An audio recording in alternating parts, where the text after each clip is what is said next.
Hello.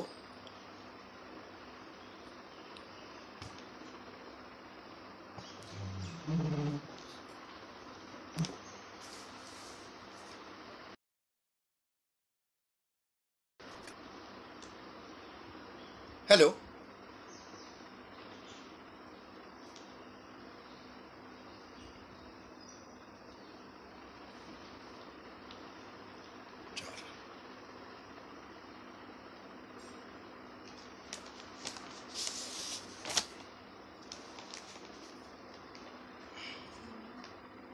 नमस्कार.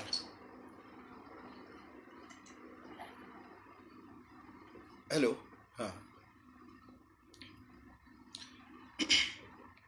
आज आपण सर्वजण या ठिकाणी मराठी साहित्य वार्ता या फेसबुक पेजच्या माध्यमातून कविता ऐकण्यासाठी आपण सगळेजण एकत्र आलेलो आहोत. मला स्वतःला खूप आनंद वाटतोय की 1 मे रोजी 1 मे महाराष्ट्र दिनापासून मराठी साहित्य वार्ता या फेसबुक पेजद्वारे हा डिजिटल असा काव्य महोत्सव. नमस्कार. नमस्कार पवन गवई. नमस्कार. आवाज येत आहे. धन्यवाद. मी लगेचच सुरू करतो. आता सुरुवातीला या ठिकाणी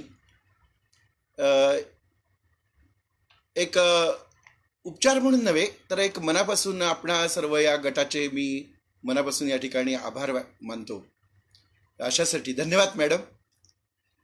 तुम्ही माझं नाव त्या ठिकाणी पाठवलं आणि त्यामुळे मला ही एक संधी मिळाली. या लॉकडाऊनच्या काळामध्ये मी तिसऱ्यांदा ऑनलाईन येतो आहे वेगवेगळ्या पेजवर.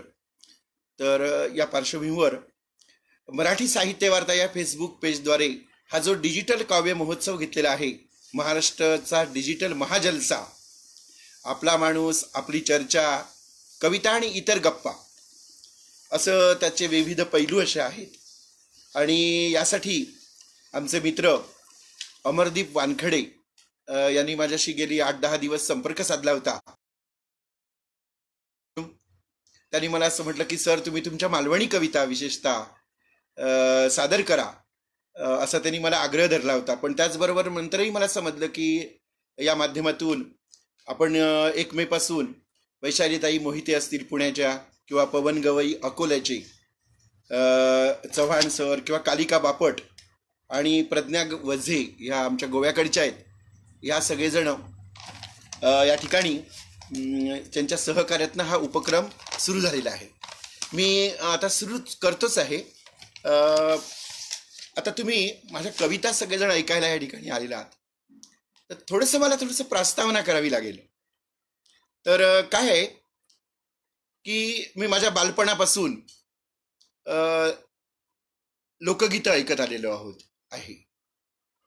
विशेषतः अंगाई गीतं, लहान मुलांची गीतं, झोपाळ्यावरची गीतं, अशी लहान मुलांची गाणी ऐकत ऐकत ऐकत मी लहानाचा मोठा झालो.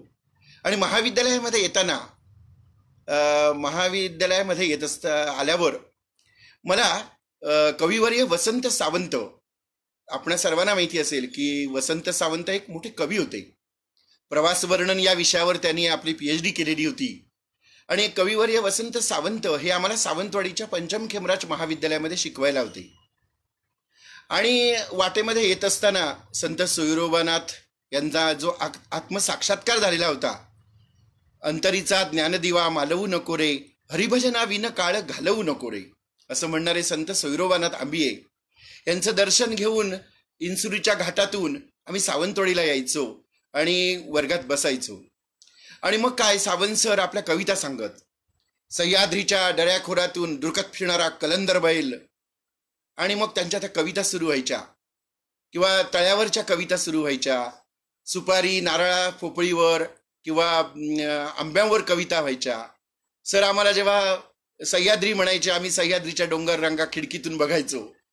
आणि कवितेबद्दल अशी थोडी थोडी जाण म्हणता येणार नाही, पण आवड त्या काळामध्ये आम्हाला कॉलेजमध्ये निर्माण झाली. पण त्याही पूर्वी 10वीला मी आईवर कविता लिहिली होती. आणि 10वी ते BA पर्यंत मी 3 कविता लिहिल्या. त्या 3ही कविता, पहिली आईवरची कविता होती. माझा असा एक BA पर्यंत समज होता तो असा की कविता ही छापण्यासाठीच लिहायची असते. आणि त्यामुळे बघा 10वीची कविता माझी नवा विद्यार्थीमध्ये छापून आली. नंतर मग मी SYला असताना एक स्वातंत्र्यवीरांसाठी एक कविता लिहिली, भगतसिंग वगैरे यांच्या बलिदानावर. आणि नंतर मग मी TYBAला एक छोटीशी कविता लिहिली, भिरभिरी आणणाऱ्या उन्हातून चालताना तूच दिलीस सावली मला. भिरभिरी आणणाऱ्या उन्हातून चालताना तूच दिलीस सावली मला, आणि सावलीला बसल्यावर पेटवलास पाल्यापाचोळ्यांचा वणवा, चारी दिशांनी तूच माझ्या तूच माझ्या. या तिन्ही कविता त्यावेळेच्या नियतकालिकातून छापून आल्या. आणि मग हो, धन्यवाद मॅडम. कविता छापून आल्या तोपर्यंत मला असं वाटलं होतं की कविता लिहायची म्हणजे ती छापायची असते. कविता मी ऐकवायची असते, कविता असं काही मनात नव्हतं. कविता म्हणजे लिहायची म्हणजे छापण्यासाठीच लिहायची. आणि त्यामुळे BA होईपर्यंतच्या तिन्ही माझ्या कविता मी लिहिलेल्या, एक नवा विद्यार्थीमध्ये, नंतर वैनतेयमध्ये आणि सावंतवाडीच्या खेमराजीमध्ये छापून आल्या. आणि हे सगळं 3 कवितांचं एक पाठीवर हे घेऊन मी पुण्यामध्ये आलो. आणि आपल्याला सर्वांना माहिती आहे की पुणे विद्यापीठामध्ये त्यावेळी डॉक्टर आनंद यादव होते. आणि मायलेकर हा काव्यसंग्रह त्यावेळी नुकताच प्रकाशित झालेला होता.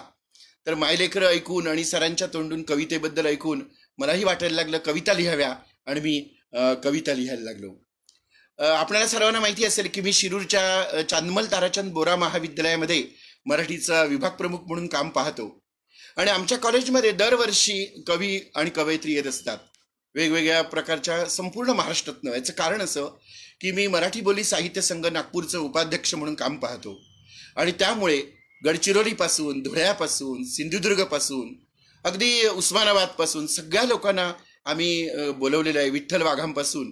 आणि माझ्या पूर्वीसुद्धा मोठमोठे म्हणजे मंगेश पाडगावकरांपासून गदिमांपर्यंत आमच्या कॉलेजमध्ये लोक आलेले होते. आणि आम्ही त्याचा जो काही परंपरा आहे ती परंपरा चालवण्याचं आम्ही काम केलं. मित्र हो, आपल्याला माहिती आहे कविता म्हणजे स्वतःला व्यक्त करणं, म्हणजे आपल्या मनातली भावना व्यक्त करणं, आपल्या मनातली कल्पना व्यक्त करणं, आपल्या मनातले विचार व्यक्त करणं. भावना आणि कल्पना सर्वसामान्यपणे सर्वच जण व्यक्त करतात, पण कवितेमध्ये काहीतरी विचार आला पाहिजे, कवितेने काहीतरी विचार दिले पाहिजे. हे आधुनिक काळात केशवसुतांनी आपल्याला शिकवलं. आणि मग आपण कवितेतून विचार द्यायला लागलो. आणि हे जे विचार आहेत, म्हणजे केशवसुतांनी काय विचार दिले हे आपल्याला सर्वांना कल्पना आहे, त्यामुळे त्याच्याकडे मी जात नाही. म्हणजे कविता कोणासाठी, एक मात्र मी या ठिकाणी सांगेन, माझी जी कविता आहे ती सुरुवातीला मी माझ्यासाठीच लिहिलेली होती. काय, आणि एक ठिकाणी या मुद्दाम सांगतो की केशवसुतांनंतर मी बहिणाबाईंच्या अहिराणी किंवा ह्या कवितेला मी हे झालो, आणि मला त्यांच्या कविता आवडू लागल्या. काय म्हणजे, अरे संसार संसार ही कविता तर त्याच्यात होतीच, पण माझी माया सरस्वती मला शिकविते बोली, या ज्या काही बोलीभाषेतल्या बोलीभाषेतून कविता लिहिता येतात हे मला बहिणाबाईंच्या कवितेवरनं समजलं. आणि या सगळ्या पार्श्वभूमीवर पुन्हा एकदा सांगतो की कविता लिहिण्याकडे मी का वळलो, तर वसंत सावंत हे जे कवी होते त्यांनी असं एकदा कवितेमध्ये लिहिलेलं होतं, बरे आहे येथे मराठी कवितेचे चष्मेवाले टीकाकार नाहीत. बरे आहे मराठी कवितेचे येथे चष्मेवाले टीकाकार नाहीत, सागाच्या फुलांनीच येथे कविता लिहिली जाते. माझ्यासाठी हे फार मोठं होतं. सागाच्या फुलांनी म्हणजे टिकणारी कविता, आणि टिकणारी कविता आणि चष्मेवाले टीकाकार नाही आहेत, म्हणजे आपल्या कवितेची समीक्षा पटकन करून आपल्याला काहीतरी निशाणा करणारे असे कोण नाही आहेत. हे जेव्हा मला समजलं तेव्हा मी ठरवलं, नमस्कार भटकर साहेब नमस्कार. तर या सगळ्या पार्श्वभूमीवर मी ठरवलं की आपण कविता लिहायची. आणि मग मी अगदी अलीकडे, खरं सांगायचं ना तर 40शी उलटल्यानंतर मी कवितेचा गंभीरपणे विचार करायला लागलो. मी मोजक्या अशा 35 ते 40 कविता लिहिलेल्या आहेत. आपल्याला आश्चर्य वाटेल, मी एका वेगळ्या अंगाने त्या कवितेना पाडलेल्या कविता असं नाव दिलेलं आहे. त्यातल्या महत्वाच्या कविता मी तुमच्याकडे आज घेऊन येतो या ठिकाणी. तर मित्र हो, ह्या कवितांच्या बाबतीत एक सांगतो की आमच्या शिरूर कॉलेजमध्ये, चांदमल ताराचंद बोरा कॉलेजमध्ये आम्ही पालवी नावाचं एक भित्तीपत्रक चालवतो. आणि एकदा अशी घटना घडली की एक BScचा मुलगा माझ्याकडे आला आणि मला असं म्हणाला की सर माझं एक काम आहे. म्हटलं काय? तर तुमच्या पालवी नावाच्या भित्तीपत्रक येतात, माझी कविता छापायची आहे. म्हटलं अरे वा छान ना, म्हटलं आण तू कविता. आणि काही दिवसांनी तो कविता तिथे कॉलेजमध्ये पोर्चमध्ये माझ्याकडे त्यांनी दिली. म्हटलं आम्ही लावू हा, म्हटलं पालवीमध्ये तुझी कविता त्या ठिकाणी लावू. आणि त्यामुळे मी ती कविता वाचली. आणि कविता वाचल्याबरोबर माझ्या असं लक्षात आलं की अरे ही कविता नुसती कविता नाही आहे, तर याच्या मागे फार मोठं एक गूढ आहे, राजकारण आहे आणि ह्याच्यामध्ये एक गंमत आहे. ती कविता त्याने आपल्या मैत्रिणीला उद्देशून लिहिलेली होती. आणि सरळ सरळ तो जो कवी होता, नवोदित कवी होता, कॉलेजचा मुलगा होता, तो कवी जे तिला सांगू शकत नव्हता ते त्याने आपल्या कवितेमध्ये लिहिलं होतं. त्यावेळी माझ्या असं लक्षात आलं की अरे तरुण मुलांना विशेषतः त्यांच्या भावना व्यक्त करण्यासाठी किती चांगला एक उपाय आहे. मग मी त्याला म्हटलं की अरे ही कविता तू कोणाला उद्देशून लिहिलीस वगैरे वगैरे. तर नाही म्हणले सर, कोणाला उद्देशून नाही. ठीक आहे म्हटलं. ती कविता काही कालखंडाने त्याने 10-12 चक्रा मारल्यावर मी ती कविता पालवीमध्ये प्रकाशित केली. आणि पालवीमध्ये कविता केल्यानंतर त्याने माझ्याकडे येऊन तो खूप भेटला. मला असं म्हणला, वा वा वा सर, माझी कविता तुम्ही लावलीत, बरं झालं बरं झालं. आणि नंतर तुम्हाला आश्चर्याची गोष्ट सांगतो की त्या कवितेला उत्तर म्हणून एक FY BSc एक मुलगी माझ्याकडे एक कविता घेऊन आली. प्राध्यापकाच्या जीवनात कविते कशा पद्धतीने येतात पहा. आणि त्या मुलीने म्हटलं, सर माझी एक कविता आहे, तुम्ही पालवीमध्ये छापाल का? म्हटलं का नाही. अगं विद्यार्थ्यांसाठी आहे, असं काही नाही, कला शाखेच्याच विद्यार्थ्यांसाठी. तर कॉमर्स किंवा सायन्सच्या मुलांनी सुद्धा कविता लिहिली पाहिजे. कविता लिहिणं म्हणजे माणसं ओळखणं. कविता लिहिणं म्हणजे स्वतःला व्यक्त करणं, आपल्या भावना व्यक्त करणं, आपल्या विचार व्यक्त करणं. त्यावेळी तुम्ही कविता द्या. BSc FY BSc कॉमर्स असं काही नाही. आणि मग ती कविता होती. तर आता तुम्हाला एक सांगतो की ती कविता म्हणजे 8 दिवसापूर्वी छापलेल्या त्या मित्राच्या कवितेला ते उत्तर होतं. आणि तीही कविता आम्ही छापली. म्हणजे जीवन जगत असताना किंवा प्राध्यापकीय जीवनामध्ये सुद्धा कविते कशा पद्धतीने तुमच्या समोर येत राहते. म्हणजे माझ्या असं लक्षात आलं की अरे नाटक, कादंबरी, कथा यापेक्षा ही जी कविता आहे ती कविता माणसाला किती जवळची आहे, ती समकालीन आहे. आपण आपली भावना मित्राला सांगू शकत नाही, आईला सांगू शकत नाही, घरच्या कोणाला सांगू शकत नाही, तर ती कविता ती आपले विचार भावना आपण कवितेतून व्यक्त करू शकतो, हे मला त्या ठिकाणी जाणवलं. मित्र हो, पुन्हा मी थोडंसं तुम्हाला सांगेन की या पार्श्वभूमीवर कवितेचा आणि माझा जवळचा परिचय झाला. आता मी माझ्या कवितेकडे वळणार आहे. आणि मी मुद्दामच 2 कविता या ठिकाणी तुम्हाला सादर करणार आहे. मी तुमच्यासाठी 2-3 कविता मालवणी आहेत आणि 2-3 महत्त्वाच्या अशा कविता तुमच्याकडे सादर करतो. पुन्हा एकदा या मराठी साहित्य वार्ता फेसबुक पेजच्या सर्व साथीदारांना मनापासून शुभेच्छा देतो. विशेषतः अमरदीप वानखडे आणि त्यांचे सहकारी आणि माझ्या काव्य वाचनाला मी सुरुवात करतो. आता माझी पहिली कविता आहे ती तुम्ही ऐका. पहिल्या कवितेचं नाव आहे शेंद्राचे देव. यातल्या कवितेतल्या काही ओळी आहेत ती कविता महादेव कोळी बोलीभाषेशी थोडीशी जवळची आहे. शेंद्राचे देव कवितेचं शीर्षक आहे शेंद्राचे देव. सर्वांनी सर्व काही ओरबाडून नेल्यावर आम्ही आधारासाठी पूजले शेंद्राचे देव. सर्वांनी सर्व काही ओरबाडल्यावर आम्ही आधारासाठी पूजले शेंद्राचे देव. माया मायबाप डोईवर बघत जोडायचा हात सूर्यदेवाला. माया मायबाप डोईवर बघत जोडायचा हात सूर्यदेवाला. वारूळ झाड झुरूप नजरेत पडलं की म्हातारी म्हणायची माय तू पाव. लेकरू तापानं फणफणलं नि भगत आला घरात.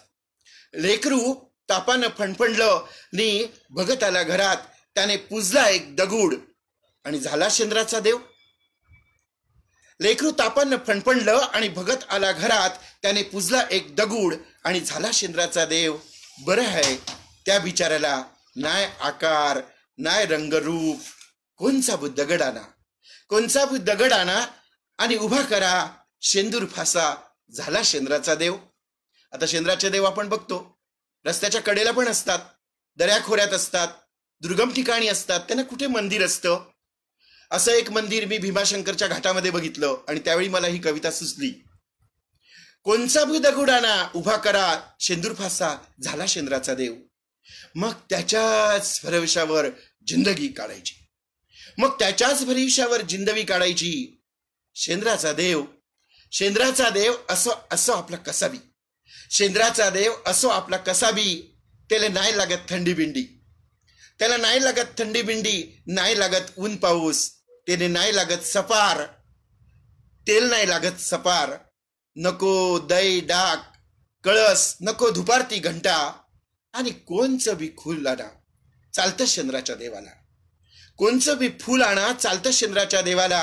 घाणेरी नाही मिळाली तर कोणत्याही झाडाचा पाला, कोणत्या बी झाडाचा पाला चालतो शेंद्राच्या देवाला.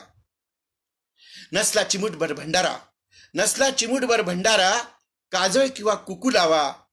नको अगरबात नको वात, नको अगरबात नको वात, नुसते हात जोडा माथे टेकवा चालतं शेंद्राच्या देवाला. शेंद्राच्या देवाला नको बामण.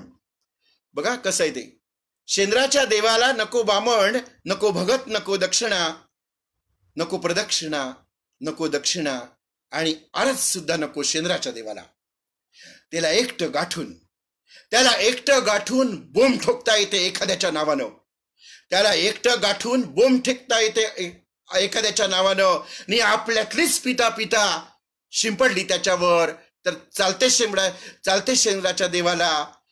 त्याला एकटं गाठून, त्याला एकटं गाठून बोंब ठोकता येते एखाद्याच्या नावानं, नि आपल्यातलीच पिता पिता थोडी शिंपडली त्याच्यावर तर चालते शेंद्राच्या देवाला, चालते शेंद्राच्या देवाला, चालते शेंद्राच्या देवाला. त्या शेंद्राच्या देवाच्या झाडामागच्या बाजूला मला काही बाटल्या दिसल्या.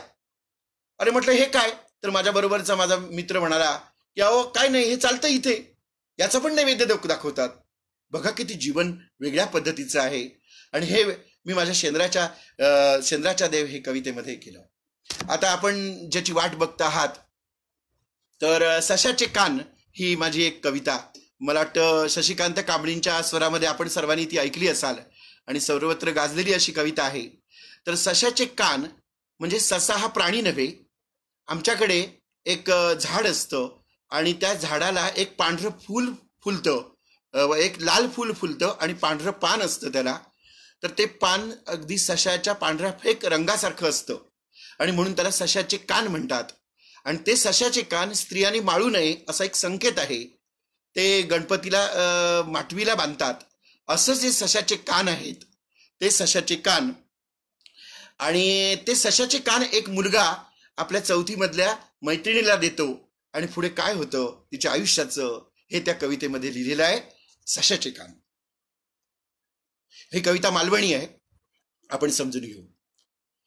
वर्गात वर्गात रीत मोडान ती सशाचे कान माळून निलय, वर्गात रीत मोडान ती सशाचे कान माळून निलय. आणि अख्खो वर्ग हसाक लागलो, आणि अख्खो वर्ग हसाक लागलो.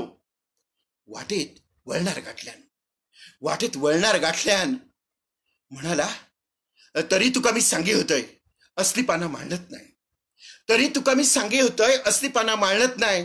पण तूच म्हटलंस माळूचा तर माळ आणि दुसरा देव असा काय, माळूचा तर माळ दुसरा देव असा काय. ता ऐकान तुझ्या पुढे अख्खी दुनियादारी माझ्या, ता ऐकान तुझ्या पुढे अख्खी दुनियादारी माझ्या. तुझं सबूत झेललंय आणि माळलंय सशाचे कान, तुझं सबूत झेललंय आणि माळलंय सशाचे कान. माका माहित असा अख्खो वर्ग हसताना तुझ्या डोळ्यात दुखा. रागान कौंडळा झाले तुझे डोळे, रागान कौंडळा झाले तुझे डोळे. कौंडळ नावाचं फळ असतं लाल भडक. ती म्हणते अख्खो वर्ग हसताना डोळ्यात तुझ्या दुखा, रागान कौंडळा झाले तुझे डोळे. माझी भगल जीवाक लागली तुझ्या. अरे इतक्या काय मनार घेतस. बघा मुलगी म्हणते अरे इतक्या काय मनार घेतस, मी माळलंय ना दिसभर सशाचे कान. अरे माळणारा मी दिनार तू. हसणारे गेले चुरीत, हसणारे गेले चुरीत.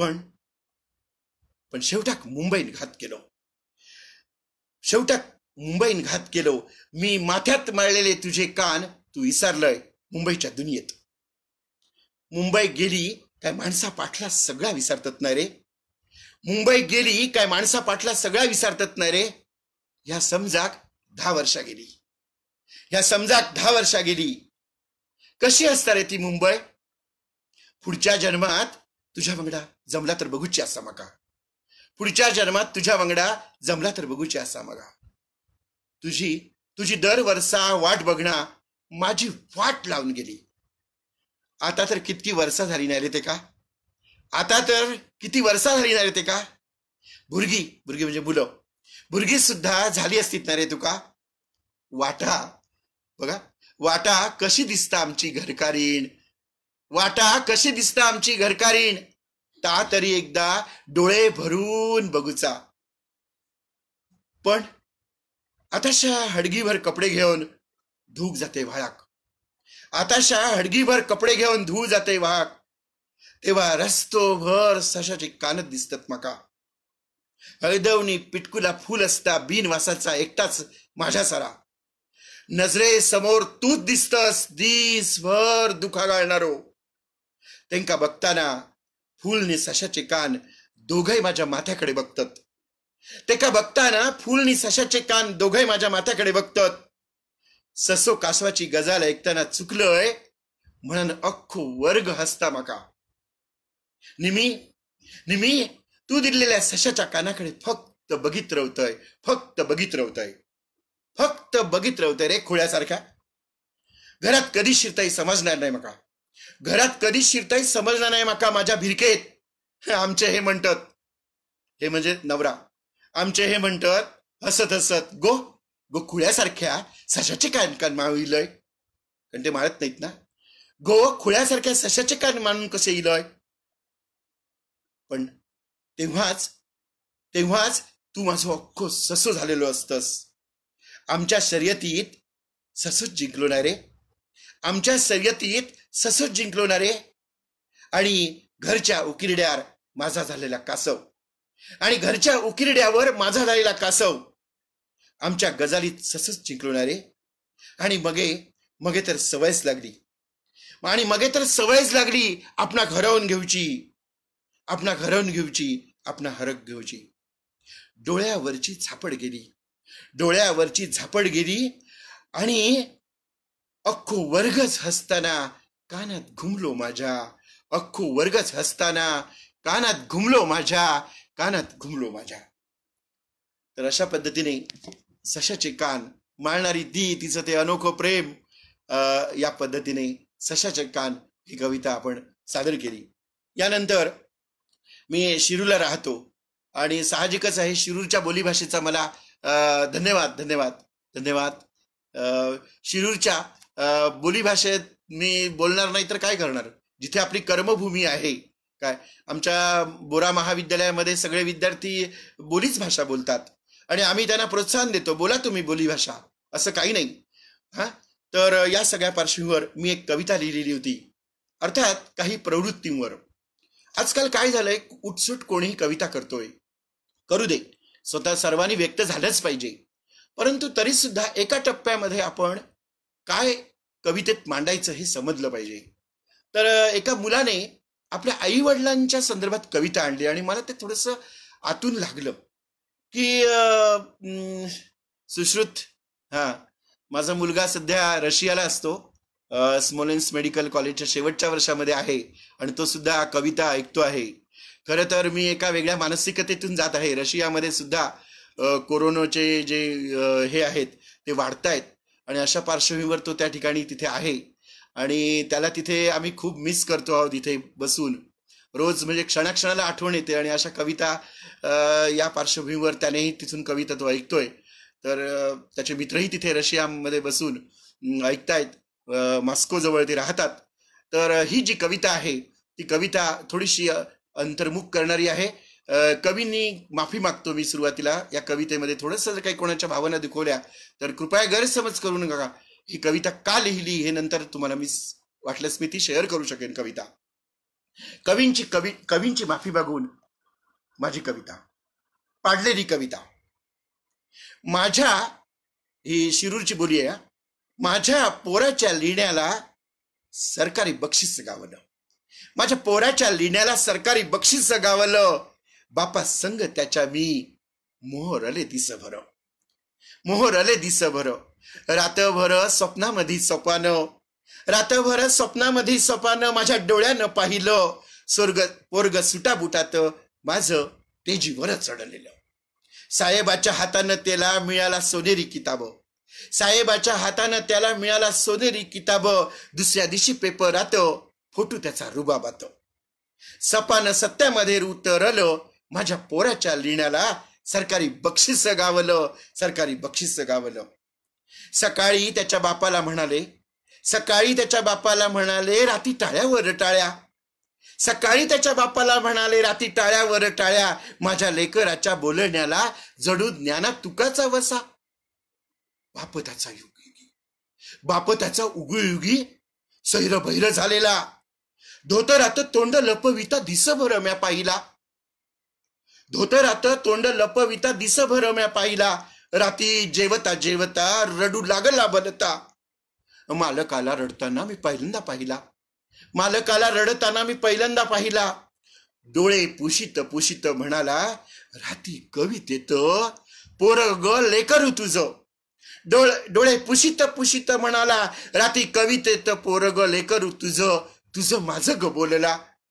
हात पाय भेगाळले तुझ्या हाती खुरपी, तुझ्या हाती खुरपी हात पाय भेगाळले. शेणा मुताचे ग म्हणाला. माझं धोतार फाटक दाढी सदा वाढलेली, माझं धोतार फाटक दाढी सदा वाढलेली. कर्जामध्ये मी बुडालेला. भिकारी भिकारी की ग म्हणाला. कवितेत भिकारी भिकारी की ग म्हणाला. अंगाला मी कपड्याचं साबण लावितो म्हणाला, अंगाला मी कपड्याचं साबण लावितो म्हणाला. भाकरी संग चटणी रोज खातो म्हणाला. म्हणाला तुझं जुनेर केसाचं जिपाड, म्हणाला तुझं जुनेर केसाचं जिपाड. माझं तुटक पायतानं अब्रू गाता गाता लोक वाजविती गटाळ्या. साहेबाई म्हणाला पांग फेडलेस पोरा, पहिलं बक्षीस तुझ्याच कवितेला, पहिलं बक्षीस तुझ्याच कवितेला. लोक शेजारी पाजारी, लोक शेजारी पाजारी वाजविती गटाळ्या. माझ्या डोळ्यात आसव तू गेलीस घराला जनावर बांधायला. लोक शेजारी पाजारी वाजविती गटाळ्या. माझ्या डोळ्यात आसव तू गेलीस घराला जनावर बांधायला. राती लोक वाजविती टाळ्या, तू गेलीस घराला कोण होतं ग संगतीला. अंधारात एकटा मी राती रस्ता तुडविला, अंधारात एकटा मी राती रस्ता तुडविला. ओळखीचा रस्ता माझा चुकलेला गाडा झाला. जितेपणाने मरणाच्या भोगाचा नगारा मी ऐकला, जितेपणी मरणाच्या भोगाचा नगारा मी ऐकला. मातीतलं माझं जगणं, मातीतलं माझं जगणं, माझं मरण मरण म्हणाला. माझ्या रगात तुझी हाड फुलं विला मी असा मळा. आणि ह्यो म्हणतो म्हणतो माझा उभा जन्म फुकट गेला. रात रात जागून मी पाणी धरलं उसाला, रात रात जागून मी पाणी धरलं उसाला. डीप फुटला तेव्हा साहेबाचा पाय धरला.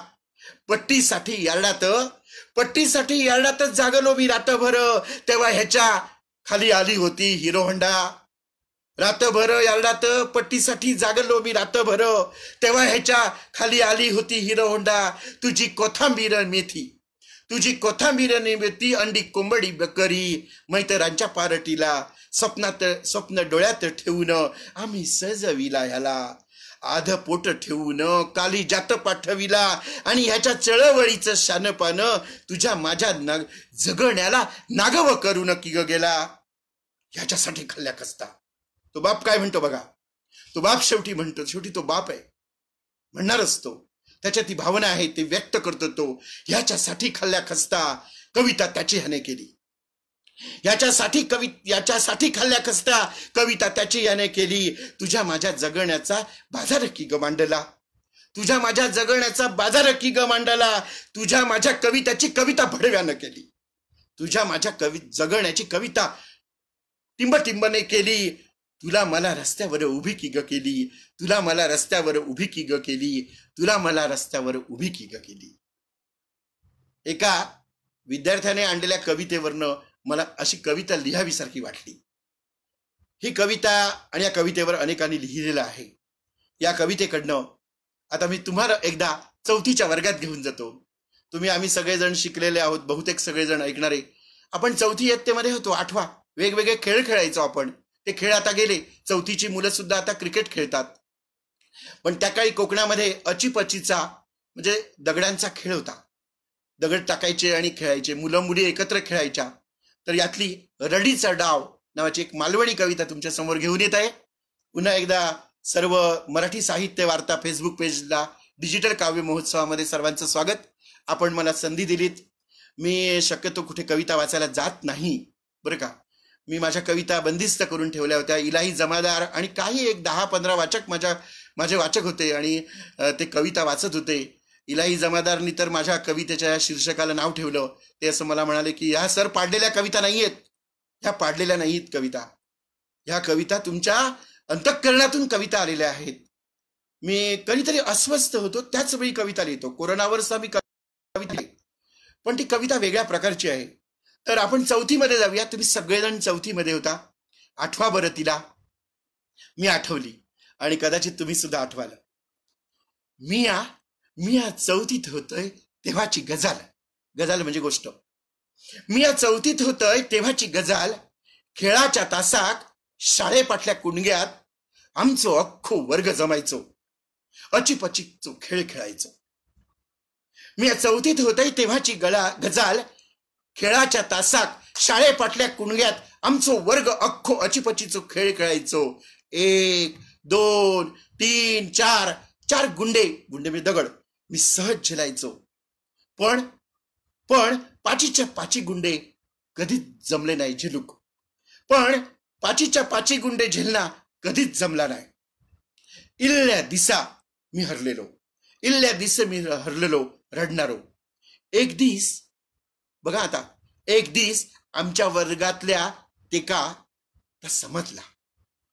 आमच्या वर्गातल्या तेका ह्या कसा तरी समजला आणि दुसऱ्या दिसा मी हरतोय ह्या समजल्यावर ता माझ्या डावाकडे इला नी माझो डाव पाठीर मारून बसला सुद्धा क्षणात. मी पाठीमागे उरवलंय. तुम्हाला माहिती आहे खेडेगावामध्ये जेव्हा एखादा दुसरा डाव खेळतो ना, तेव्हा पाठीवर असा हात मारायचा आणि तो डाव आपण घ्यायचा, राज्य त्याचं घ्यायचं आणि आपण त्याला हे करायचं. किती सुंदर विषय आहे बघा हा. म्हणजे एखाद्याला मदत करणं, एखाद्याला आडवं पाडायचं नाही, मदत करायची. आज जशी आपण एकमेकांना मदत करून जीवन जगतो, समजून घेतो, तसं. ती आली मुलगी हा, आणि मी हरतय या समजल्यावर आमच्या डावाकडे इला आणि माझो डाव पाठीवर हात मारून बसला सुद्धा. मी पाठी उभं राहिलोय. नजरेची पाती हलासर त्याने 1 गुंड उडवल्या आणि 5 गुंडे क्षणात झेलून ता उठला सुद्धा. मी जिंकलेले होतोय. नजरेत बघित म्हणाला माका, चल जा परत खेळा नको ह्यांच्यात. चल जा परत खेळा नको ह्यांच्यात. खेळलंय तर रडीचो डाव खेळाक मी नसतलय. जिंकलंय तू, पण परत दिवसही नाही मी रडीचो डाव खेळून. जिंकलंय तू, पण परत दिवसही नाही जिंकाल. मी मात्र थडे माझं अख्खो डाव हरलंय. तुझा डाव जिंकत असताना माझा डाव मात्र मी हरले. आज किती वर्षा उलटली ते का, ह्या गजालीक. आपलो डाव अर्धो टाकून स्वतःच हरण घेऊन येणार आता. जसाच्या तसा डोळ्यासमोर उभ्या राहता, जसाच्या तसा डोळ्यात उभ्या राहता. निळो पांढरो रंग, काळे कुरळे केस, डोकीवर लाल रिबनीचा फूल, पाठमोरी धाव. झटक्यात आपलो डाव खेळाक जाणार आता. स्वतः हरान माका जिंकान देणार आता. माझ्या काळजात चर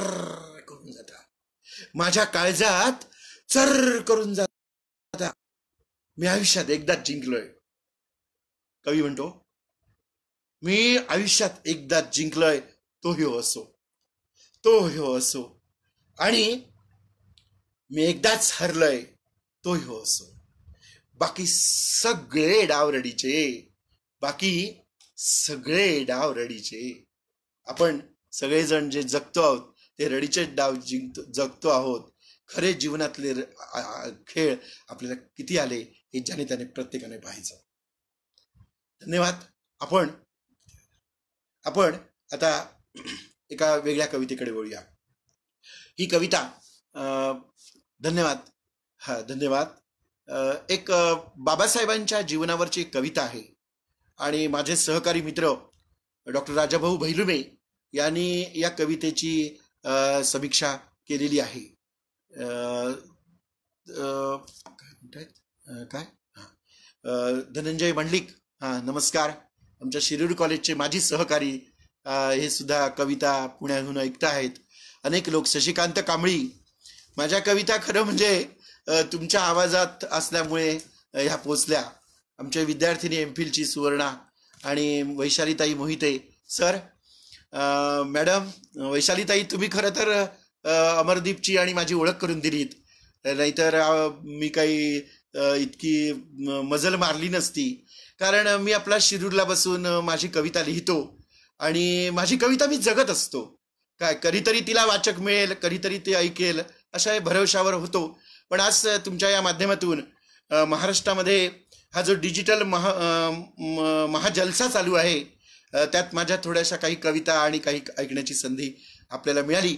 बाबासाहेबांची सावली ही कविता, आणि त्यावर बोलताना भैलुमे सर असं म्हणाले होते की हा मोठा एक असा विषय आहे की बाबासाहेबांमुळे आरक्षण मिळालं, आणि आरक्षण मिळाल्यानंतर विशेषतः ग्रामीण भागातील दलित आदिवासी किंवा पददलितांना पदं मिळाली, विशेषतः सरपंच पदं वगैरे मिळाली. आणि मग जो दलित समाजातील जो एक उपेक्षित तरुण होता, त्या तरुणांना सुद्धा कसं त्याची गावामध्ये संधी मिळाली, गावामध्ये त्यांची प्रतिष्ठा कशी वाटली, आणि कोणत्याही प्रकारचं हे संघर्ष न करता सुद्धा सहजपणे कशा प्रकारचं हे समतेचं वातावरण निर्माण झालं, याचं चित्रण करणारी कविता बाबासाहेबांची सावली ही कविता मी तुमच्या समोर सादर करतो. नंदा नाईक, धन्यवाद. आपण नेहमीच आमच्या कविता ऐकत असता. शशिकांतजी, खरं आहे मी माझ्या कविता कधी कधी वाचत नाही, कारण त्या कविता पूर्ण करता येत नाहीत मला सुद्धा, कारण त्या अस्वस्थ करतात. बाबासाहेबांची सावली आपण सादर करूया. मी ज्या अनेक कविता लिहिल्या होत्या, त्या कवितेमध्ये एक ढिगभर बाया नावाची सुद्धा कविता अशीच अनेक ठिकाणी वाचली गेलेली आहे. ढिगभर बाया, पटकुळणीची फुलं, ह्या अशा काही उपेक्षित घटक असं मी माझ्या कवितेतून आणण्याचा प्रयत्न केला. आणि मला हजारो वाचक मिळावेत अशी माझी अपेक्षा नाही, पण तुमच्यासारखे वाचक आजच्या या माध्यमातून मिळाले. कदाचित तुम्हाला जर कविता आवडल्या तर मला कळवा, माझ्याशी संपर्क करा. त्या कविता मी PDF फाईलमध्ये ठेवल्या आहेत. मी पुस्तक छापेन असं नाही, पण ह्या सगळ्या कवितेवर समीक्षा झालेली आहे. विद्यार्थ्यांपासून मोठमोठ्या लोकांनी प्रत्येक कवितेवर लिहिलेलं आहे. हे खरं तर भाग्यच. अप्रकाशित कवितेवर आणि समीक्षात्मक लिहिणं हे मला वाटतं एखाद्याच्याच भाग्यामध्ये येतं. ते भाग्य माझ्यामध्ये आलं. बाबासाहेबांची कविता ही आपण करूया. अप्रतिम सादरीकरण असं आपण म्हणताय. खरं तर ही सगळी कृपा आहे ना, ती वसंत सावंतांनी आम्हाला जे काही थोडंसं कविता सांगितली ना, तीच. कारण वसंत सावंत तसे कविता सादर करायचे बरं का. आता त्यांची आठवण आली म्हणून सांगतो. सह्याद्रीच्या दऱ्याखोऱ्यातून दुर्कट फिरणारा एक कलंदर बैल. मग आम्ही तळ्याकाठी एक बैल असायचा फिरणारा, त्याच्याकडे बघायचो. सह्याद्रीच्या दऱ्याखोऱ्यातून दुर्कट फिरणारा एक कलंदर बैल, उभ्या शिंगाचा आडव्या शिंगाचा, ओंकारात प्रणव हुंकार, असं ते सर आम्हाला वर्गात कविताच शिकवत असत. आणि त्या पार्श्वभूमीवर आम्ही कवितेकडे कविता कशी वाचायची हे समजू लागलो.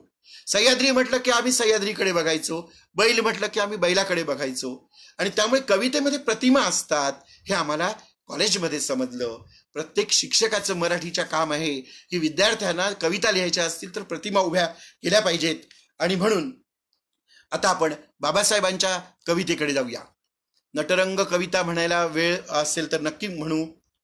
हो, बाबासाहेबांची सावली अर्थात बाबासाहेब आंबेडकरांची सावली.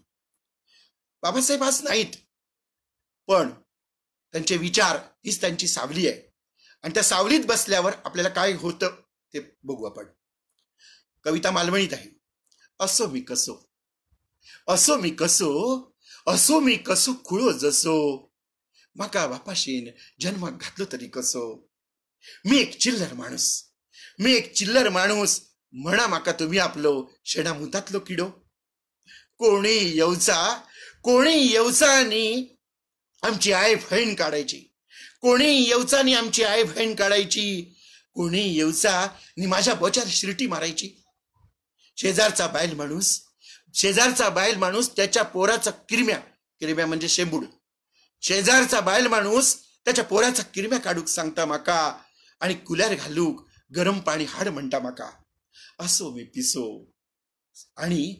मी पिसो माझो सदान कदा फाटलेलो किसो. ढुंगणार पाटलन फाटली ते पहिले साई ठिगाळ लावलंय. किती गरिबी बघा. कपडे सुद्धा फाटलेले. रगलो हळणकार मरता म्हणालो होतो, दिस बदलतीत रे, थोडी वायच कळ काढ. ते तुझून लग्नाक उभं रवलंय. आवशी सांगतय नको झाला जगणा. खोटा बोलना आणि बायको वंगडा हसना. अवनू मात्र चमत्कार झालो. सरकारान घरकारणीक सरपंच केल्यान. आणि अवनू मात्र चमत्कार झालो. नको म्हणताना सरकारान घरकारणीक सरपंच केल्यान. कोणीतरी बाबासाहेब होते त्यांची पुण्य फळा गेली म्हणालो.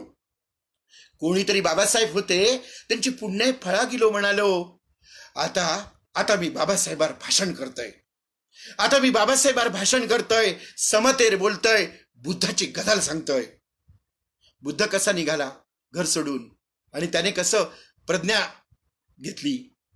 त्याने कसं जगाच्या कल्याणासाठी करुणा भाकली. आता मी समतेर बोलतोय. बुद्धाची गजाल सांगतोय. घरकारीने फक्त खुर्चीवर बसता. जो तो नको म्हटला तरी भाऊसाहेब म्हणता माका. ताठ मानेन चलतय मी आता रस्त्यान. तेव्हा बाबासाहेबांची सावली माझ्या पुढे चलता. तुमच्यापैकी बहुतेकांनी आयदान वाचलं असेल उर्मिला पवारांचं.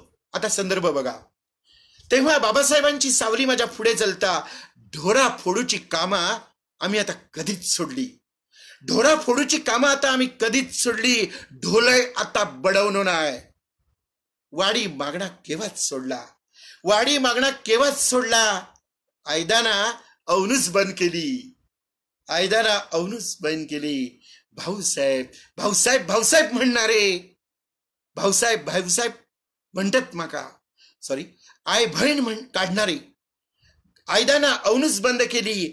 आय बहीण काढणारे भाऊसाहेब म्हणतात माका. तेव्हा बाबासाहेबांची जिती जागती सावली म्हणजे बाबासाहेब अजून आहेतच हो. जो माणूस विचाराने असतो ना तो अमर असतो. तो देहाने नसेल. कदाचित कोरोनासारखा राक्षस त्याला खाईल, पण त्याने जर विचार देऊन गेला असेल तर तो माणूस जिवंतच असतो. आणि म्हणून बाबासाहेबांची जिकती जागती सावली माझ्या अख्खी अंगार कोसळता याचा अर्थ असा की त्यांचे विचार घेऊन मी जगतो असं म्हणायचं आहे. आता या सगळ्या पार्श्वभूमीवर वेळ किती झाला बघा. एक चुलीवरची भाकर नावाची कविता आहे. ती तुम्हाला कशी वाटते बघा आजच्या या पार्श्वभूमीवर. चुलीवरची भाकर जवळपास 45 मिनिटं झाली. अजून 15 मिनिटं चालेल असं म्हणतायत.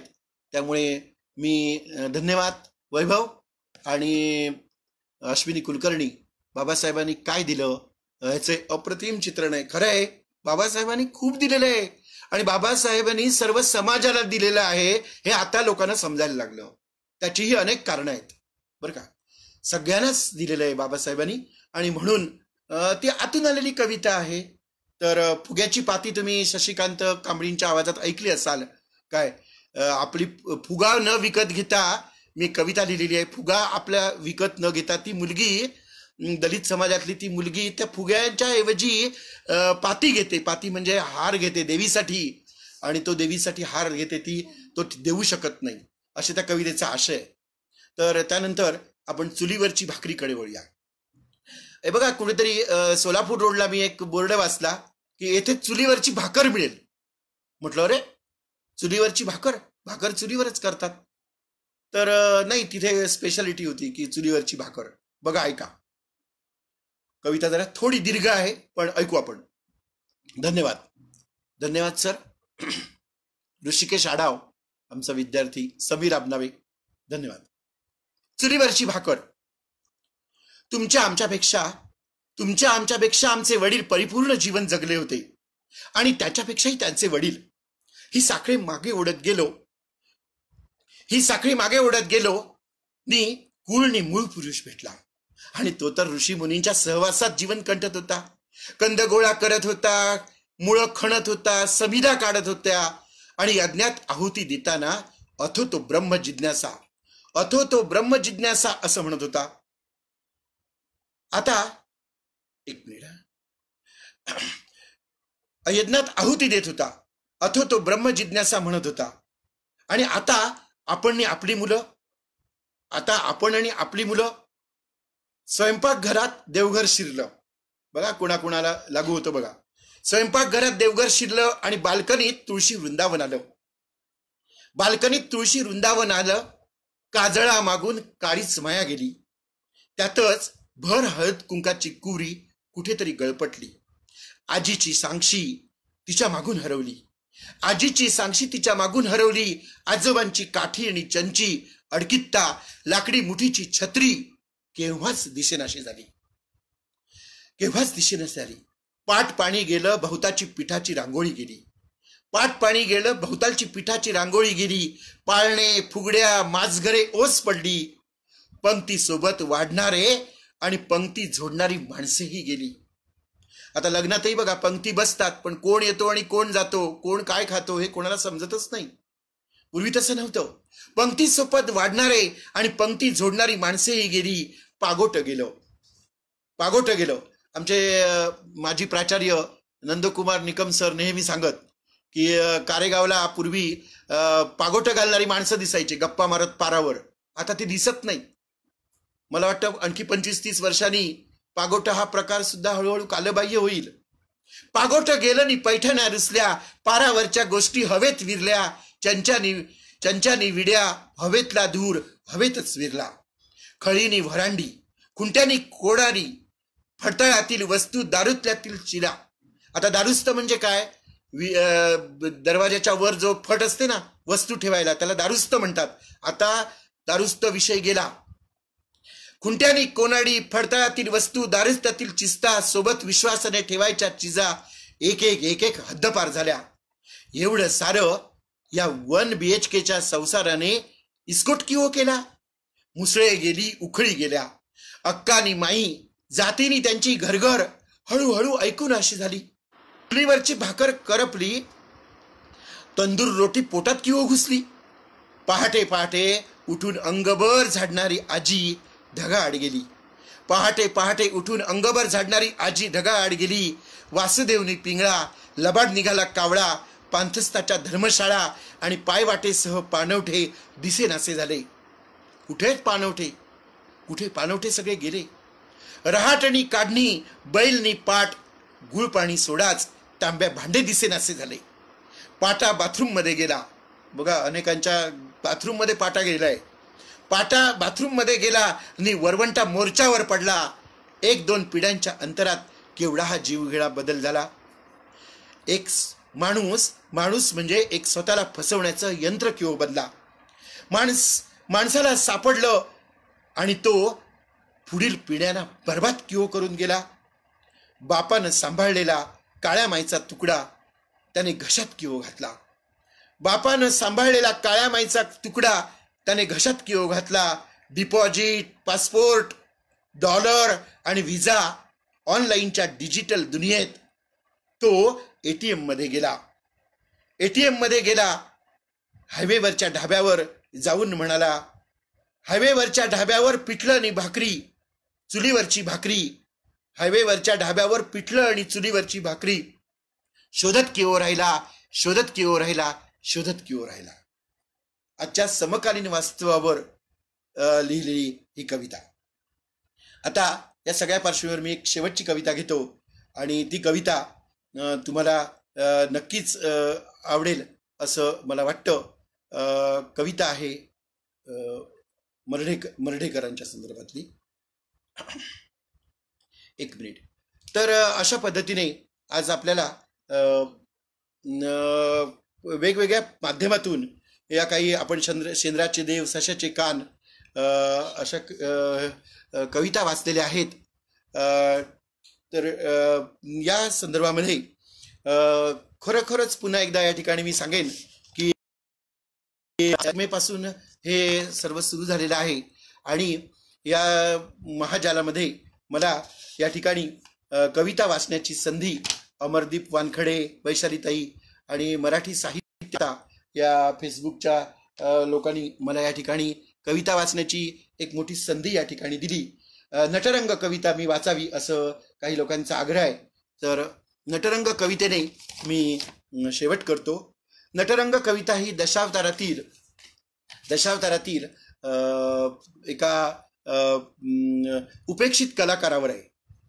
मर्ढेकरांची कविता राहू दे, कारण मर्ढेकरांची थोडी कविता मोठी पण होती, तुम्ही ती कंटाळायला, कधीतरी ती पुन्हा आपण ऐकू. फक्त त्यातल्या शेवटच्या ओळी अशा होत्या, मर्ढेकर काल मी बकरी चक्क पुस्तक चघळताना पाहिली. कवितेच्या शेवटच्या ओळी, मर्ढेकर तुम्हाला म्हणून सांगतो कान जरा इकडे करा. काल मी बकरी, तुमची बकरी आता पाला खात नाही, तुमची बकरी आता पाला खात नाही. काल मी चक्क पुस्तक चघळताना पाहिली, चक्क पुस्तक चघळताना पाहिली. माझ्या डोळ्यात टचकन पाणी, माझ्या डोळ्यात टचकन पाणी. तेव्हा मुलगा जवळ येत म्हणाला, इबुक दाखवतो बाबा, इबुक दाखवतो बाबा. तेव्हा माझ्या गच्च भरलेल्या पुस्तकांच्या कपाटापाशी मी कोसळलो की हो मर्ढेकर, कोसळलो की हो मर्ढेकर, कोसळलो की हो मर्ढेकर. मर्ढेकर गेल्या 100 वर्षात किती गेले. आणि मग सगळ्या 100 वर्षातल्या महत्वाच्या कवींची यादी या ठिकाणी सादर केली जाते. आणि शेवटी मग कवी म्हणतो, आज काय झालेलं आहे, बरोबर आहे, आपल्याला अशी परिस्थिती निर्माण झालेली आहे की आपण सगळेजण ऑनलाईनच्या दुनियेमध्ये आता ऑनलाईन सुद्धा शिकवणार आहोत. तर ऑनलाईन शिकवत असताना आपल्याला काही गोष्टी तंत्र साधनं शिकावी लागतील. पण जिवंतपणी आपण जे शिकवतो वर्गामध्ये, मी कविता वर्गामध्ये जशी विद्यार्थ्यांसमोर उभी करेन तशा प्रकारची कविता मी ऑनलाईन वरून ती मुलांना समजणार पण नाही. नटरंग ही कविता तुमच्या समोर घेऊन येतो, शेवटची कविता. आपण माझ्यासाठी भरपूर अमूल्य असा 1 तास दिलात, मी तुमचे मनापासून आभार मानतो आणि माझी नटरंग कविता या ठिकाणी सादर करतो. नटरंग हा कोकणातील दशावतारातील उपेक्षित कलावंत आहे आणि महाशून्याच्या पेटाऱ्यासमोर तो आपलं सगळं अस्तित्व संपवतो. तर नटरंग ही कविता बरोबर आहे. नटरंग कवितेने तुम्हाला अस्वस्थ केलं, तुम्हाला केलं खरं आहे, पण मी सुद्धा अस्वस्थ झालो.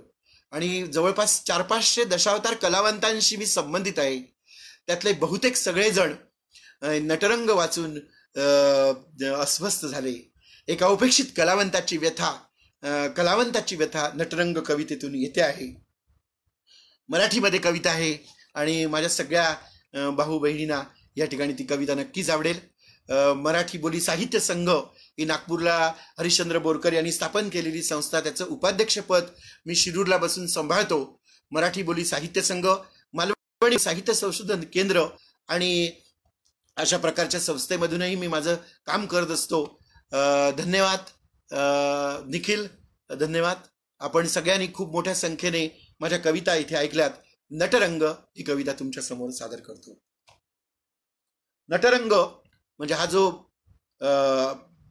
बिधी मारा आहे, काय बिधी मारा, हा त्या गर्दीतून फिरत असतो हातात ताट घेऊन, तळी घेऊन. ज्यांना ज्यांना ही कविता हवी असेल ती सगळ्या प्रकारात मी पाठवतो. त्याच्यावर व्हिडिओ होतोय आता, परंतु तुम्हाला चित्राच्या स्वरूपामध्ये सुद्धा ती शशिकांत काबळी यांनी माझ्याकडे पाठवलेली आहे, मी तुम्हाला ती पाठवेन. आपण आता नटरंग कवितेकडे वळूया. नटरंग कविता, कवितेचं शीर्षक आहे नटरंग. स्त्री पुरुषांच्या स्पर्शाचे अगणित क्षण आसपास रेंगाळताना, स्त्री पुरुषांच्या स्पर्शाचे अगणित क्षण आसपास रेंगाळताना हे स्त्रीवेशधारी नटरंगा किती सहजतेने तू रात्रभर तळी हातात घेऊन फिरत होतास. किती सहजतेने हातात तळी घेऊन तू फिरत होतास. सर्वात आधी